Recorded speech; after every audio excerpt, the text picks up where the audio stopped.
ایران اور امریکہ کی جنگ حقیقت کیا ہے؟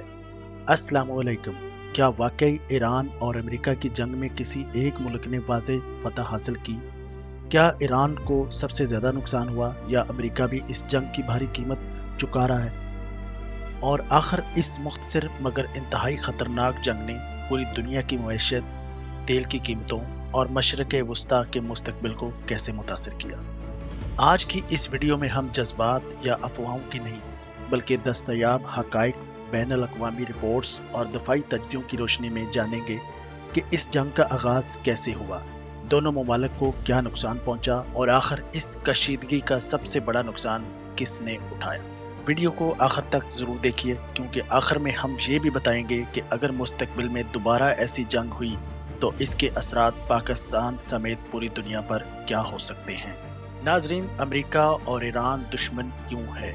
ایران اور امریکہ کے تعلقات ہمیشہ سے ایسے نہیں تھے۔ 1979 کے ایرانی انقلاب سے پہلے دونوں ممالک اتحادی سمجھے جاتے تھے، لیکن انقلاب کے بعد ایران میں نئی حکومت قائم ہوئی اور امریکہ کے ساتھ تعلقات تیزی سے خراب ہو گئے۔ اس کے بعد سے اقتصادی پابندیاں لگتی رہیں، خلیج میں کئی بار کشیدگی پیدا ہوئی، مختلف علاقائی تنازعات میں دونوں ممالک ایک دوسرے کے مخالف رہے، ایران کے جوہری پروگرام پر مسلسل اختلافات رہے۔ یہی کشیدگی وقت کے ساتھ بڑھتی گئی اور حالیہ برسوں میں ایک نئے مرحلے میں داخل ہو گئی۔ ناظرین، حالیہ جنگ کیسے شروع ہوئی؟ 2025 میں خطے کی صورتحال اس وقت انتہائی سنگین ہو گئی جب اسرائیل نے ایران کے بعض فوجی اور جوہری تنصیبات پر حملے کیے۔ اس کے بعد امریکہ نے بھی ایران کی چند اہم جوہری تنصیبات پر فضائی کارروائیاں کی۔ ایران نے جواب میں میزائل اور ڈرون حملے کیے اور خطے میں موجود امریکی مفادات کو نشانہ بنانے کی کوشش کی۔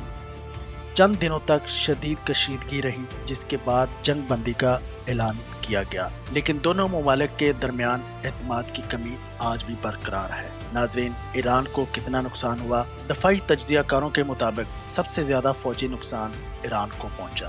رپورٹس کے مطابق کئی فوجی اڈے متاثر ہوئے، بعض جوہری تنصیبات کو نقصان پہنچا، فضائی دفاعی نظام کے کچھ حصے تباہ ہوئے، متعدد اعلیٰ فوجی افسران اور جوہری پروگرام سے وابستہ افراد ہلاک ہوئے، کئی اہم عمارتوں اور انفراسٹرکچر کو بھی نقصان پہنچا۔ اس کے علاوہ ایران کی معیشت پہلے ہی بین الاقوامی پابندیوں کی وجہ سے دباؤ میں تھی اور جنگ کے بعد کرنسی مزید کمزور ہوئی، سرمایہ کاری میں کمی آئی، مہنگائی بڑھی، تیل کی برآمدات بھی متاثر ہوئی۔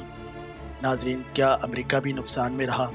بہت سے لوگ سمجھتے ہیں کہ امریکہ کو کوئی نقصان نہیں ہوا، لیکن حقیقت اس سے مختلف ہے۔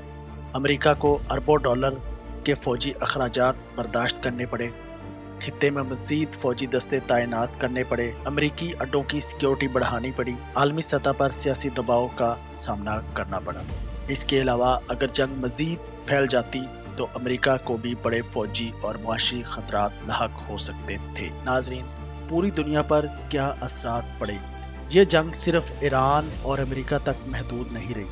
دنیا بھر میں خام تیل کی قیمتوں میں اضافہ ہوا، عالمی اسٹاک مارکیٹوں میں اتار چڑھاؤ آیا، شپنگ اور تجارتی راستوں پر خدشات بڑھے، سرمایہ کار غیر یقینی صورتحال کا شکار ہوئے۔ اگر آبنائے ہرمز مکمل بند ہو جاتی تو دنیا میں تیل کا شدید بحران پیدا ہو سکتا تھا، کیونکہ عالمی تیل کی بڑی مقدار اسی راستے سے گزرتی ہے۔ ناظرین، سب سے زیادہ نقصان کس کا ہوا؟ اگر صرف فوجی اعتبار سے دیکھا جائے تو زیادہ تر دفاعی ماہرین اس بات پر متفق ہیں کہ ایران کو زیادہ نقصان پہنچا۔ اگر معاشی اعتبار سے دیکھا جائے تو ایران کی مشکلات مزید بڑھی، جبکہ امریکہ کو بھی مالی اخراجات، سیاسی دباؤ اور علاقائی خطرات کا سامنا کرنا پڑا۔ اور اگر عالمی سطح پر دیکھا جائے تو پوری دنیا نے اس کشیدگی کے اثرات محسوس کیے، خصوصاً توانائی، تجارت اور عالمی معیشت کے شعبوں میں۔ اس لیے یہ کہنا درست نہیں کہ صرف ایک ملک ہی نقصان میں رہا۔ البتہ دستیاب شواہد کے مطابق فوجی اور انفراسٹرکچر کے لحاظ سے ایران کا نقصان زیادہ نمایاں رہا۔ ناظرین، جنگیں کبھی بھی مکمل کامیابی نہیں لاتی۔ ہر جنگ اپنے پیچھے انسانی جانوں کا نقصان، معاشی مشکلات اور سیاسی عدم استحکام چھوڑ جاتی ہیں۔ امید ہے کہ مستقبل میں اختلافات کا حل مذاکرات اور سفارتکاری کے ذریعے تلاش کیا جائے تاکہ مزید جانیں اور مالی نقصان سے بچا جا سکے۔ اگر آپ کو یہ معلوماتی ویڈیو پسند آئی ہو تو ویڈیو کو لائک کریں، اپنے دوستوں کے ساتھ شیئر کریں اور ایسے ہی مستند اور تحقیق پر مبنی مواد کے لیے ہمارے چینل کو سبسکرائب کرنا نہ بھولیں۔ ناظرین، یہ مواد مختلف معتبر بین الاقوامی رپورٹس اور دستیاب معلومات کی بنیاد پر تیار کیا گیا ہے اور بدلتی ہوئی صورتحال کے ساتھ نئی معلومات سامنے آ سکتی ہیں۔ اللہ حافظ۔